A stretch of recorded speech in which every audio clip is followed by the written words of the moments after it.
छठ पूजा की एक पौराणिक कथा राजा प्रियव्रत से जुड़ी हुई है। इस पौराणिक कथा के अनुसार प्रियव्रत नाम का एक राजा हुआ करता था। राजा और उसकी मालिनी पत्नी हमेशा दुखी रहते थे क्योंकि उनके कोई संतान नहीं थी। उन्होंने संतान प्राप्ति के लिए कई उपाय किए लेकिन कोई नतीजा ना निकला। एक बार संतान प्राप्ति की कामना से राजा प्रियव्रत और उनकी पत्नी महर्षि कश्यप के पास पहुँचे और कहा, हे महर्षि, संतान प्राप्ति का कोई उपाय बताइए। उनका दुख सुन महर्षि कश्यप ने संतान प्राप्ति के लिए राजा के यहाँ यज्ञ का आयोजन करवाया। महर्षि कश्यप ने यज्ञ आहुति के लिए मंडप बनवाया, खीर और बहुत सारे मिष्ठान के साथ प्रियव्रत और उनकी पत्नी उन्हें खाने के लिए बुलाते हैं। राजा ने अपनी पत्नी को खीर खिलाई।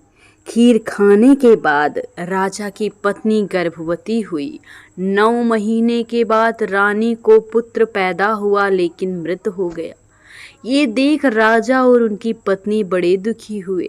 इसके बाद राजा प्रियव्रत अपने मृत पुत्र को लेकर शमशान गए और पुत्र वियोग में प्राण त्यागने का प्रयास करने लगे। उसी समय शमशान देवी प्रकट हुई।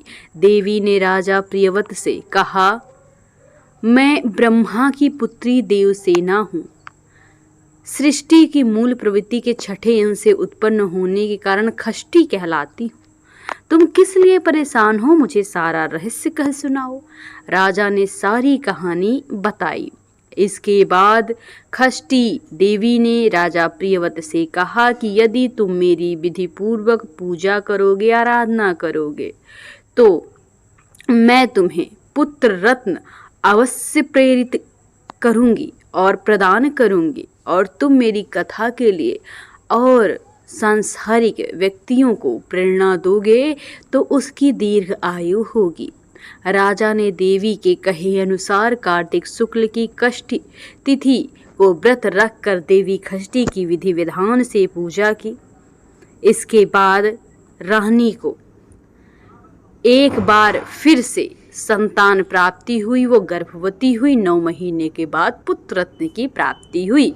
ऐसी मान्यता है कि इसके बाद से ही कार्तिक शुक्ल षष्ठी तिथि को छठ पूजा के व्रत की शुरुआत होती है। महाभारत में कर्ण ने भी इसकी शुरुआत की थी।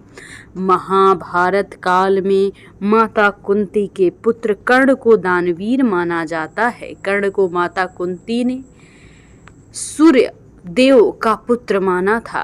कर्ण को सूर्य देव की विशेष कृपा प्राप्त थी। कर्ण नियमित रूप से उठकर घंटों पानी में खड़े होकर सूर्य को अर्घ देते थे। सूर्य देव की कृपा से कर्ण एक महान योद्धा बन गए। छठ पर्व से जुड़ी कई कहानियां महाभारत में मिलती हैं। इसके साथ ही द्रौपदी ने भी ये व्रत रखा था और षष्ठी माता को प्रसन्न किया था, जिसके बाद उन्हें सारा राजपाट मिल गया था।